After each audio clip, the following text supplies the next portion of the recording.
Okay, good morning, Sam. Good morning, Mr. Scarno. Thank you for agreeing to do this interview for my class. I'm going to ask you to first introduce yourself with your name and your age. Okay. So my name is Sam Wesley. I'm 25 years old. Okay, and what is your current leadership role? Currently, I'm a squad leader in infantry platoon.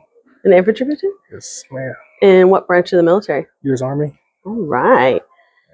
Do you have any previous leadership positions? Yes, when I first joined, I was a team leader and then became a gunner, which is like in charge of like 240s, 249 assaults, machine guns. So the big guns. Yes, big gun. Wow. All right. So my first question is, some say leaders are born, some say they are made, some say they are both. What do you feel is true about yourself? Please explain. I think for me, I think I was made to be a leader. I never always wanted to be a leader, but when I first got out of basic, even in basic, I was the platoon leader for my platoon of probably 60 people, and then when I got into big army, I became a team leader right away as a private, when mostly as a specialist role. So I think presence and also how I carry myself makes my leadership put me in that position. Do you think you have some natural leadership instincts? I think natural leadership instinct, also physical appearance helps. Yes. That's a good point. What was your first leadership position and how did you get it? I think you kind of touched on that. First leadership position was, like I said, a team leader. I got it because I was the fittest private, meaning I was good at running push-ups, and basically I was doing what a young soldier should do, and also I was very outspoken. So my platoon sergeant decided to test me into a team leader role. So I think it's safe to say that being fit in your line of work is a very good leadership quality. Most important one. Most important. Yes. That's good to know.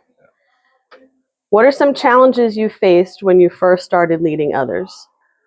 When I first started leading my team, I realized that it's hard to tell another grown man what to do. Also, it's hard to make people listen to you. So the best way for people to listen and follow you is by leading by example, meaning like if you tell them to do something, make sure you know how to do it, or let them see you do it. That way they'd be like, oh, he already know how to do it, and he also teach them how to do it. Nice. So I think that's the best way. Lead by example. Lead by example. Good point. What is something you believed early in your career that you no longer believe today? I would say I don't think that people, because sometimes people say if you work too hard or you try to please people, you usually get stepped over. Because in the Army, people don't really care about your work ethic too much because they think that you're supposed to do that anyway. But I think if you work hard and show your leadership that you can do certain things, you will get the reward. But a lot of people think that you should earn it. But I don't really think I have a lot on that. You're still learning. You're still learning. Still learning. So how do you believe that you have best influenced those you lead to follow you?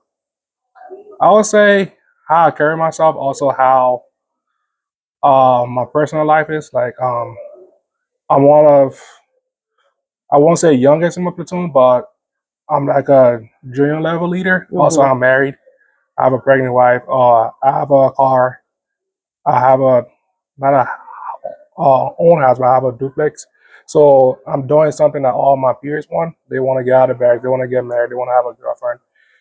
They want to have a car. And now most of them don't have that because they go to parties and all that. So they're trying to do what I'm doing now. And also when it comes to knowing your job in the Army, I know my job. I'm always getting credit from my leadership, so they see that as a motivation. And also being in the gym all the time, most of them always want to be big. So when they see me big, they be like, oh, I want to do that too. So I think that's so you are just leading by example in your career, in your personal life. Yes. Way to go. So this is a great question, especially for you, since you are leading in the secular world. What are the biggest challenges facing a Christian leader today? I think it's very hard being a Christian, especially in my line of profession, because the army doesn't look at one religion; they look at everything. Yeah. And also, they don't want you to voice your opinions. They don't care about your opinions. They just care what they tell you to say. So I cannot get up and say, "Oh, let me pray for you," or I cannot tell this person about the Bible. I have to be able to help them without, bringing God or Jesus into it. And if you do that, it's like you get punished for it. So I would say sometimes being a Christian is very hard, but you also have to do it in ways where your leadership don't see it. Yeah. Especially with our generation, people don't want to hear about God, or if they do want to hear about it, they will, you know, try to challenge you on the Bible. So I feel like as young Christian, we should learn the Bible so that way we can be able to help people understand it more. But for my job, I think it's very hard because nowadays people don't want to hear about Jesus, especially being in the army. So we have a lot of different religions. And yes. So do you think the way you lead by example, the way that you're leading your life, do you think that that is a way that you are leading as a Christian by living a Christian life? Yeah, so in the army, a lot of people curse a lot. It's like common. So me not cursing in front of them, or me not doing or drinking or smoking or doing vapes and all that, they see that and be like, how do you do it? How do you go to the field? You don't vape, you don't smoke cigarettes, you don't curse, you don't get mad when people come at you. I'd be like, I'm a Christian, it's what I should do, even though it's hard. Yeah.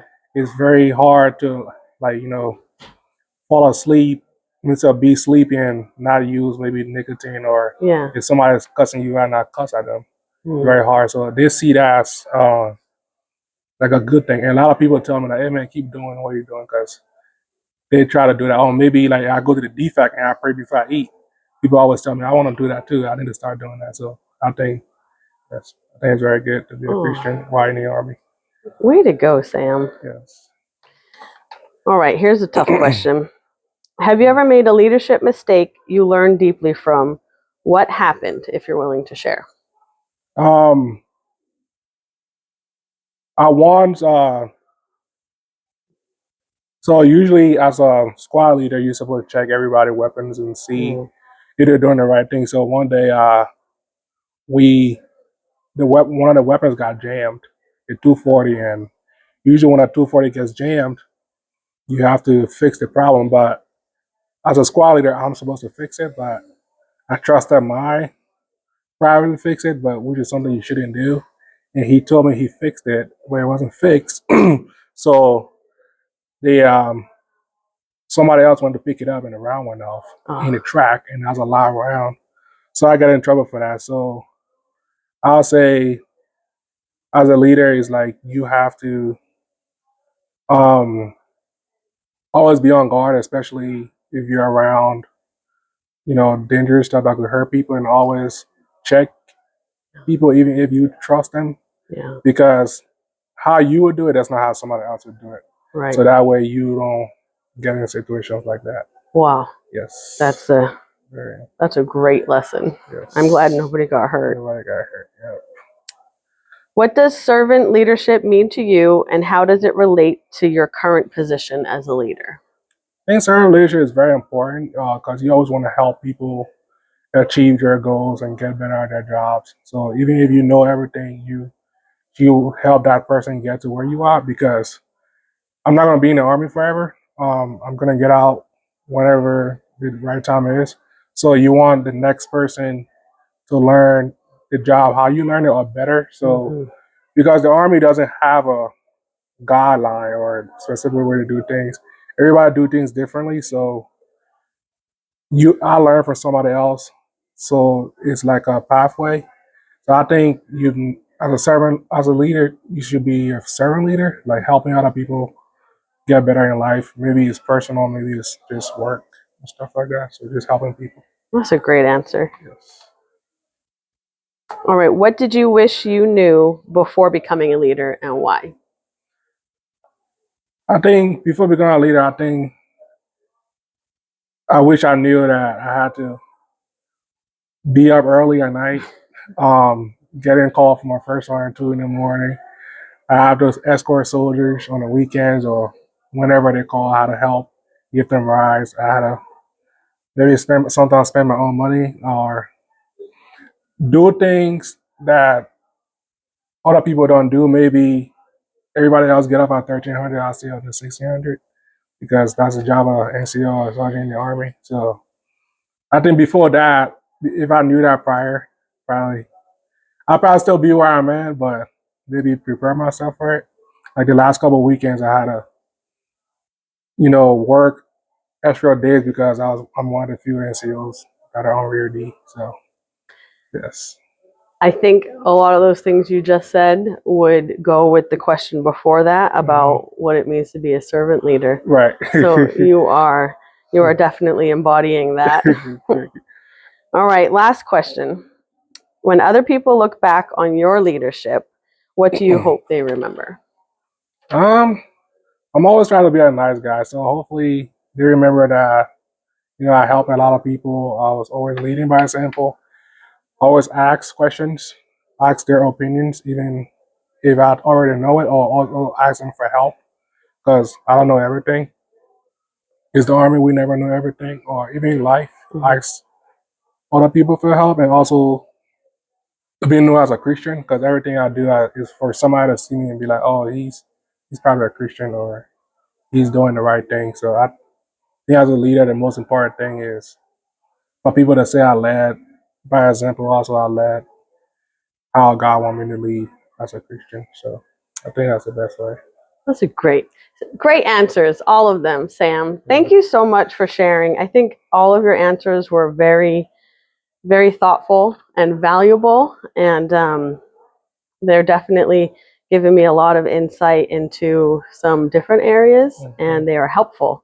And I appreciate you sharing with me. Thanks for choosing me. Just for a little encouragement, well, I chose you for a reason. And just for a little encouragement for you, I chose you because you are a very humble man, a very helpful man, and you do embody what it means to be a leader. So I'm thankful for you. I'm thankful that you are leading in God's army. Thank you very much. All right. I appreciate that. Thanks for having me, Ms. Yes, Pastrano. thank you. All right.